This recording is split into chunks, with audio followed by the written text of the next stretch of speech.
Hi, dear bankers. Welcome to EduTap. I hope you all are doing great today. And this is Chap on the Go series of Indian economy and Indian financial systems. आज हम करने वाले हैं बहुत एक अच्छा और interesting topic that is foreign trade policy. और ये मॉड्यूल ए का जो है एक इम्पॉर्टेंट टॉपिक है, तो इसे ध्यान से समझना। बाकी जो लोग आज फर्स्ट टाइम ये वीडियो देख रहे हैं, लेट मी टेल यू कि ये जो जैब ऑन द गो सीरीज है, ये हमने इसलिए लॉन्च करी है ताकि आप चलते फिरते जब भी आपके पास टाइम है, आपको कन्वीनियंट है, आप ये वीडियोस वॉच कर सको और इसमें एक पर्टिकुलर टॉपिक आपका बहुत बढ़िया तरीके से इन डेप्थ जो है वो जाकर कवर हो जाएगा।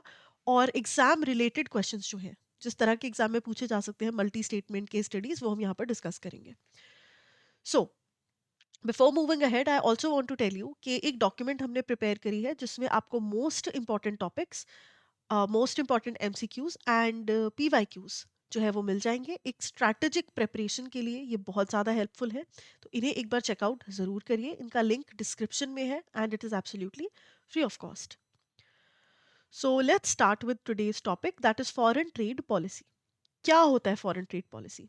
एक ऐसी पॉलिसी जो कि हमें बताती है कि भाई अगर हम दूसरे कंट्रीज के साथ ट्रेड कर रहे हैं, है ना, दूसरी कंट्रीज के साथ खरीदारी या बिक्री कर रहे हैं, तो हम कौन से नॉर्म्स को फॉलो करेंगे, कौन से रूल्स एंड रेगुलेशंस हैं जिनको हम फॉलो करेंगे। तो बेसिकली एक्सपोर्ट एंड इंपोर्ट से रिलेटेड सारे रूल्स एंड रेगुलेशंस जिस पॉलिसी में फॉर्म होते हैं, that is called foreign trade policy.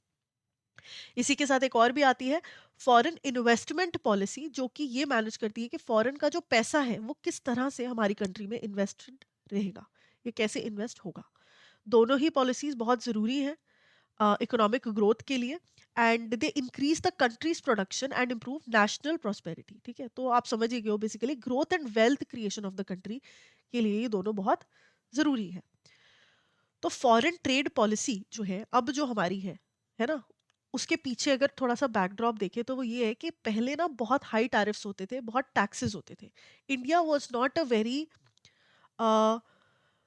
Very keen on exporting and importing stuff, क्योंकि हमने इतने साल एक कहते हैं ना वो यूरोप ब्रिटिश कंट्रोल के अंडर जो हम जिए थे, तो उसके बाद बहुत सारे सालों तक, ऑलमोस्ट अ फ्यू डेकेड्स तक, तो हम बिल्कुल ही एंटी एक्सपोर्ट एंड इम्पोर्ट थे, क्योंकि हमें चाहिए था कि भाई अब हमें सेल्फ सफिशिएंट होना है, we don't want anything to do with other Nations.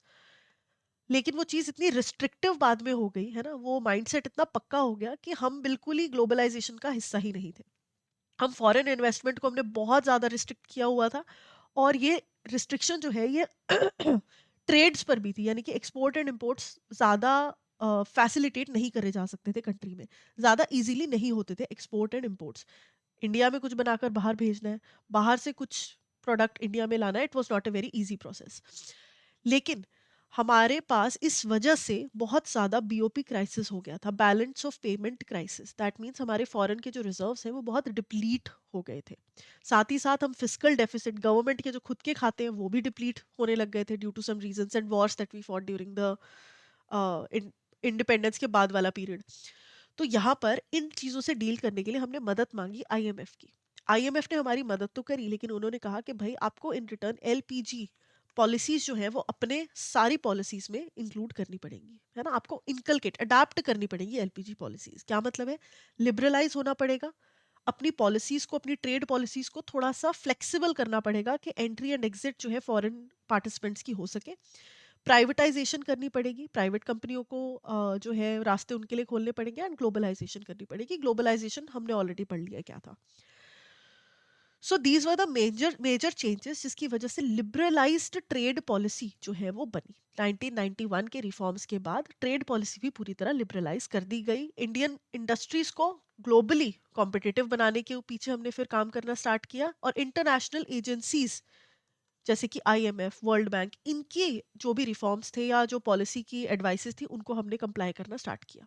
तो कहने की बात है, यहाँ पर अब हम थोड़ा खुल गए, अब हमने टेंशन छोड़ दी, इतना रिस्ट्रिक्टिव माहौल छोड़ दिया, और अब हमने कहा कि ठीक है भाई, हम भी पार्टिसिपेट करेंगे और करने देंगे हमारी कंट्री में फॉरेन पार्टिसिपेंट्स को। तो ये पूरा एक बैकड्रॉप मैंने आपको दे दिया है। अब आपने याद रखनी है ये की चेंजेस जो कि हमारी फॉरेन ट्रेड पॉलिसी 2015 से 20 वाली जो है उसमें आए। Very very important. सबसे पहले तो डेट याद रख लेंगे, 1 अप्रैल 2015 में ये लॉन्च करी गई। मेक इन इंडिया कैंपेन जो है, इससे सपोर्ट करना इसका मेजर एक थीम था। मेक इन इंडिया मतलब इंडिया में जितना ज़्यादा बना सकते हो सामान बनाओ, और उसको एक्सपोर्ट करो, चाहे वो हैंडलूम्स हो, लोकल हैंडीक्राफ्ट्स हो, है ना, आपके कोई भी मतलब goods and services you produce in India और आप फॉरेन जाकर बेचो, तो इससे क्या होगा, इससे फॉरेन का पैसा आएगा, है ना, जॉब क्रिएशन इंडिया में हो रही है, बाहर हम बेच रहे हैं, ग्लोबली हम इंडिया मार्केट्स में इंडियन प्रोडक्ट्स अपना अच्छी वो दिखा रहे हैं प्रेजेंस, और साथ में फॉरेन का पैसा आपके पास आ रहा है, तो ये विन विन सिचुएशन हो गई थी। तो promote goods and services, exports, create jobs, value addition होती है इससे, ग्लोबल ट्रेड चैलेंजेस जो है उसे हम ओवरकम कर सके, और ease of doing business and go paperless, यानी कि ये सारा तामझाम जो लोग कर रहे हैं जिन्हें हम एक्सपोर्टर्स बोलते हैं, मैन्युफैक्चरर्स एंड एक्सपोर्टर्स, उनके लिए हम इस पूरे प्रोसेस को बहुत ईजी बना दें। तो फॉरेन ट्रेड पॉलिसी के जो की ऑब्जेक्टिव्स थे वो ये थे। ठीक है जी। तो इसमें सबसे पहले हमने क्या किया, हमने सबसे पहले जो ओल्ड एक्सपोर्ट इंसेंटिव स्कीम थी उसे मर्ज कर दिया। ठीक है, 5 अलग-अलग स्कीम्स थी और एक अलग थी। 5 अलग-अलग क्या थी, अगर तो आप कोई गुड बना रहे हो, कोई कमोडिटी बना रहे हो, तो उसके लिए आपके पास 5 स्कीम्स थी। यानी कि आप एक्सपोर्टर हो, आपको कुछ टैक्सेस पे करने के लिए कुछ क्रेडिट चाहिए। कूपन कोड्स होते हैं ना, उनको हम स्क्रिप्ट्स बोलते हैं। इसकी एक्सपोर्ट्स की और इस क्या बोलते हैं, जो आपकी ट्रेड पॉलिसीज की भाषा में उसको स्क्रिप्ट्स बोलते हैं, कि आपके पास एक कूपन इकट्ठे हैं, आपको कल को कस्टम्स पे करना है, कुछ एक्साइज देना है, कुछ सर्विस टैक्स देना है, तो आप क्लेम कर सकते हो। ठीक है, तो कूपन कोड का इस्तेमाल, उस कूपन को इस्तेमाल कर सकते हो, तो दे आर कॉल्ड स्क्रिप्ट्स। तो स्क्रिप्ट्स या और किसी तरह के बेनिफिट्स जो आप ले सकते थे वो 5 अलग अलग स्कीम्स में डिवाइडेड थे, लेकिन एक्सपोर्टर्स बेचारे इसी में कंफ्यूज हो जाते थे कि भाई अगर मेरे को फ्रूट्स एक्सपोर्ट करने हैं, तो मैं कौन सी स्कीम का बेनिफिट ले सकता हूँ, अगर मेरे को स्पाइसेस एक्सपोर्ट करने हैं, तो मैं कौन सी स्कीम का बेनिफिट ले सकता हूँ, है ना, अगर मैं कोई टेक्सटाइल एक्सपोर्ट कर रहा हूँ, तो basically it was confusing. Exporter को ही नहीं समझ आता था कि भाई कौन सी स्कीम का बेनिफिट लेना है। और दूसरा था सर्विसेज के लिए। ठीक है, उसके भी कुछ अपने रिस्ट्रिक्टिव लिमिटेशंस थी, लेट्स से उसकी भी कुछ अपनी लिमिटेशंस थी। इन सब चीज़ों को रिप्लेस कर कर हम लेकर आए दो नई स्कीम्स, जिसका नाम था MEIS, merchandise exports from India scheme, and service export from India scheme. नाम याद रखना है। ये सिंपल एक स्कीम बना दी कि भाई अगर तो गुड्स एक्सपोर्ट कर रहे हो तो MEIS है तुम्हारा, और अगर सर्विस एक्सपोर्ट कर रहे हो तो SEIS है। बात खत्म। इसमें ड्यूटी स्क्रिप्ट्स भी मिली जो कि इंसेंटिव्स होते थे एक्सपोर्ट्स के। क्रेडिट है, अपने पॉकेट में रख सकते हो, जब पे करना हो कोई टैक्स तो इसके जरिए आप ड्रॉबैक या ड्यूटी क्लेम जो है वो बनवा सकते हो। Boost to make in India, make in India campaign जो है उसे बूस्ट करना है, लोकल मार्केट को और ज्यादा एक पुश देना है फॉरवर्ड। ट्रेड जो भी ओवरऑल एक्सपोर्ट्स में हो रही है, और ease of doing, paper work कम कर देना है, ट्रेडिंग की जो पूरी प्रोसेस है उसको कम कर देना है एक्सपोर्टर्स के लिए, कि ज़्यादा उनका एनर्जी, रिसोर्सेज, टाइम सिर्फ प्रोसेस में ना जाए, एग्जीक्यूशन में जाए। ठीक है, तो उनके लिए सब चीज़ों को हमने इजी कर दिया, डॉक्यूमेंट्स डिजिटली अपलोड कर सके, है ना, सबमिट कर सके, ईमेल सपोर्ट उनको प्रोवाइड कर दी, कमिटीज बना दी, आपस में मिलजुल के एक दूसरे की मदद कर दो, क्लस्टर्स फॉर्म कर दिया, आगे पढ़ेंगे उसके बारे में। इसके अलावा ये नई स्कीम्स जो है इंट्रोड्यूस करी, MEIS, SEIS मैंने आपको बता दिया, ये वो पुरानी 5 स्कीम्स हैं जिनको मर्ज कर कर एक स्कीम बना दी गई MEIS, और ये पहले सर्विस वाली होती थी जिसको रिप्लेस कर दिया SEIS ने। तो अब कौन सी हो गई है, MEIS एंड SEIS। इसके अलावा एक्सपोर्ट प्रमोशन कैपिटल गुड्स, ठीक है, लोअर ऑब्लिगेशन, ताकि जो कैपिटल गुड्स हैं, कैपिटल गुड्स मतलब जो फर्दर प्रोडक्ट्स बनाने में मदद करते हैं, बड़ी बड़ी मशीनरीज, है ना, जो फर्दर आपको मैन्युफैक्चरिंग में मदद करती हैं, वो अगर आप एक्सपोर्ट कर रहे हो तो उसमें कैसे कैसे आपके लिए चीज़ें आसान हो सकती हैं, उसको एनकरेज करने के लिए बेसिकली आपकी जो रिक्वायरमेंट्स हैं, लीगल रिक्वायरमेंट्स, ऑब्लिगेशंस, उनको कम कर दिया गया। ठीक है, तो export promotion of capital goods, तो कैपिटल गुड्स को प्रमोट करने के लिए स्कीम्स आई। ई कॉमर्स एक्सपोर्ट सपोर्ट आया। ठीक है, जैसे कि बुक्स, फैशन, लेदर, इनको बेनिफिट्स दिए जाएंगे, है ना, up to 25,000 rupees. Approved exporter system, ये अलग अलग स्कीम्स हैं, इनके नाम आप याद रख सकते हो, जो कि यहाँ पर हमने लॉन्च करी। जिसमें कि ये लोग सेल्फ सर्टिफाई भी कर सकते हैं गुड्स को, ताकि इनको क्विक एक्सेस मिल सके ग्लोबल मार्केट की, लंबे पेपर वर्क में ज़्यादा नहीं पड़ना पड़ रहा। ठीक है, तो फोकस एरिया क्या है इनका, आप देख ही सकते हो। एक तो ease of doing business, ease of doing business, 24/7 paperless trade हो जाए एक्सपोर्टर्स के लिए, जो फॉरेन ट्रेड पॉलिसी थी इसका फोकस एरिया था। और साथ में global supply chain, supply chain मतलब पता है क्या होता है, मैंने रॉ मटेरियल प्रोक्योर किया, उसके बाद प्रोसेस किया, उसके बाद वेयर हाउस में रखा, उसके बाद फाइनल कंज्यूमर तक पहुंचाया। ये पूरी जो चेन ऑफ इवेंट्स है ना, ये मेरे लिए आसान हो जाए, इसको बोलते हैं लॉजिस्टिक एंड सप्लाई चेन। तो ये जो पूरी प्रोसेस है, ये जो पूरी चेन है, ये मेरे लिए बहुत ईजी हो जाए, स्मूथ हो जाए, मुझे ज़्यादा दिमाग ना लगाना पड़े। तो ये स्ट्रेंथन करने के लिए एक्सपोर्टर्स के लिए गवर्नमेंट ने अलग अलग स्कीम्स जो है वो लगाई। इसके अलावा fast track clearance for 100% export oriented units, जो एक्सपोर्ट ओरिएंटेड 100% जो सिर्फ एक्सपोर्ट का ही काम करते हैं, उन यूनिट्स के लिए fast track clearances paper work के लिए। एमएसएमई क्लस्टर्स, 108 एमएसएमई क्लस्टर्स जो है वो बना दिए गए, यानी कि ग्रुप्स बना दिए गए, ताकि छोटे छोटे छोटे एक्सपोर्ट्स जो कर रहे हैं वो मिलकर एक बड़ा एक्सपोर्ट यूनिट बन जाए। तो उनका खर्चा भी डिवाइड हो जाएगा, ट्रेनिंग भी साथ में हो जाएगी, काम भी उनके साथ में हो जाएंगे। Niryat Bandhu scheme is related to exporters का बेनिफिट, ठीक है, ताकि स्मॉल एक्सपोर्टर्स को हम स्ट्रेंथन कर सके, उनको हम ट्रेनिंग प्रोवाइड कर सके, गाइडेंस प्रोवाइड कर सके। ठीक है, तो ये निर्यात बंधु स्कीम भी आप याद रखोगे। तो this is the whole concept of the foreign trade policy. I hope आपको ये बहुत अच्छे से समझ में आया। हमने थोड़ा लंबा खींच लिया इस लेक्चर को आज, बिकॉज इंपॉर्टेंट था और मुझे लगा कि इसमें हमें टाइम देना चाहिए। ठीक है जी। So with reference to India's foreign trade policy before and after 1991, consider the following statements.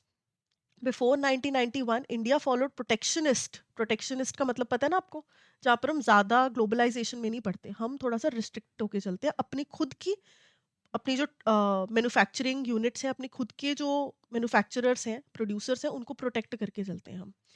So protectionist trade policy with high tariffs and import restrictions, it is absolutely true. 1991 से पहले हम ऐसे ही करते थे। Foreign investment was freely allowed in most sectors before 1991, नहीं। अब जब हम ये करते थे तो हम ये कैसे कर सकते हैं, ये तो कॉन्ट्रेडिक्टरी है ना। तो ऐसा नहीं था, ये हमने 1991 के बाद स्टार्ट करा है, तो second is not true.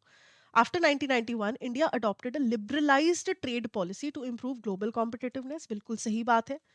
And aligned with international agencies जैसे IMF, suggestions as part economic stabilisation. IMF ने क्यों बोला एलपीजी रिफॉर्म लाने के लिए? क्योंकि उनको लग रहा था कि भाई तुम्हारी इतनी बुरी हालत हो रही है, बीओपी तुम्हारा बिल्कुल हिला पड़ा है, फिजिकल डेफिसिट तुम्हारा जा रहा है, इन्फ्लेशन ऑल टाइम हाई पे है, तो ये तो बहुत डिस्टेबलाइज हो रही है इकोनॉमी, तो स्टेबलाइज करने के लिए इसको इनकलकेट करो, right. So this was to economically stabilise the nation and overall, इसी मोटिव के साथ ये सजेशंस दिए गए। तो 1, 3 एंड 4 का हो गया, 1, 3 and 4, option C, C would be the answer here. ठीक है। Consider the following statements regarding the foreign trade policy 1520। ठीक है, FTP was launch to support make in India initiative through export promotion and job creation, yes, है ना, core एक उसका objective था ये। और क्या ऑब्जेक्टिव था मेक इन इंडिया के अलावा? Ease of doing business, paperless economy या paperless system, not economy, I am sorry, paperless processes, right. So earlier exports incentives were merged into MEIS and SEIS under the FTP, बिल्कुल सही बात है। 5 अलग अलग schemes थी जिनके नाम मुझे तो याद नहीं है, लेकिन आपको करने पड़ेंगे क्योंकि आपका एग्जाम है। ठीक है, तो वो याद करने हैं, और उसको मर्ज करके MEIS बना दिया सिर्फ गुड्स के लिए। सर्विसेज के लिए जो स्कीम थी उसको पूरे को रिप्लेस कर दिया और SEIS बना दिया। Duty scripts issued under MEIS and SEIS could be used to pay customs, excise, service tax liabilities, and FTP discouraged digital documentation. क्या FTP ने discourage किया digital documentation को? नहीं, उसने तो encourage किया। वो तो चाहते हैं कि हम paperless हो, हमारे लिए ease of doing business हो। हम कौन है? हम exporter हैं। ठीक है, तो ये सही नहीं है। तो यहाँ पर जो correct answer हो जाएगा, it will be option 1, 2 and 3. So now that we have completed the session today, I hope आपको ये अच्छा लगा हो। मुझे comments में ज़रूर बताइए how did you like the session. And साथ ही मैं आपको बता दूं कि अगर आप प्रिपेयर कर रहे हो जैब के एग्ज़ाम के लिए और आपको चाहिए कि स्ट्रक्चर्ड वे में आपकी मदद हो सके, तो एक बार edutap.in को चेकआउट ज़रूर करिए। इसमें अलग अलग कोर्सेज आपको मिल जाएंगे जैब में। जब आप स्क्रॉल डाउन करोगे, यहाँ पर आपको मास्टर कोर्स दिख जाएगा अगेन, जो कि रिकॉर्डेड सेशंस होने वाले हैं, और लाइव क्लासेस एग्जाम से पहले होंगी। तो रिकॉर्डेड सेशंस आपकी कॉन्सेप्चुअल क्लैरिटी के लिए है, अपनी कन्वीनियंस पे देख सकते हो। सारा सिलेबस हम रिकॉर्डेड वे में कवर करेंगे और रिवीजन के लिए लाइव क्लासेस का इस्तेमाल करेंगे। लाइव सेशंस और कोर्सेज भी यहाँ पर आपको दिख जाएंगे आज। उसमें आप लाइव क्लासेस के थ्रू सारा कुछ कवर कर सकते हो with 60 classes, with the help of 60 classes. चारों कंपोनेंट्स हम सिर्फ लाइव क्लासेस में कवर करेंगे। इसके अलावा जैब आईई एंड आईएफएस अगर आपको चाहिए कि एक कंपोनेंट आप केटर करो, तो वो भी हो सकता है पीपीबी के लिए, है ना, हर एक कंपोनेंट के लिए। और सिर्फ अगर प्रैक्टिस करनी है तो test series is the thing. Test series का उपयोग आप कर सकते हो। ये ब्रोशर यहाँ पर दिया हुआ है, इसे पढ़कर कोई भी डिटेल आपको कोर्स के बारे में जाननी है, आप जान सकते हो। और इस कूपन कोड का, ये जो भी रिफ्लेक्ट हो रहा है आपके सामने कूपन कोड, जब भी आप ये वीडियो देख रहे हो, visit the site, see the coupon code, जो भी डिस्काउंट है वो अवेल कर कर आप जो है कोर्स को अपना क्या कहते हैं एक्सेस कर सकते हो। इसके अलावा जो एक और बढ़िया फीचर है इस कोर्स का, that is the mentor talk, जो कि Saturday, second and fourth Saturday conduct करी जाती है, जिस दिन जनरली बैंकर्स की हॉलीडेज होती हैं। और 3 PM पे हम ये कंडक्ट करते हैं। इसमें आप अपने मेंटोर के साथ कनेक्ट कर सकते हो, कोई भी डाउट, कोई भी परेशानी, टाइम टेबल से रिलेटेड, स्ट्रैटेजी से रिलेटेड, और कोई इशू है जो is not related to the syllabus, आप वो डिस्कस कर सकते हो। ठीक है जी। सो आई थिंक ये एक बहुत अच्छी डायरेक्शन देने में बहुत हेल्प करते हैं सारा कुछ। तो if you want you can definitely check out the courses. And if इसके अलावा आपको कोई भी डाउट है तो आप हमें रीच आउट कर सकते हो इस इंफॉर्मेशन के ऊपर। ठीक है जी। So that is all for today's session. I hope this was informative to you, and I wish you all the best. Thank you.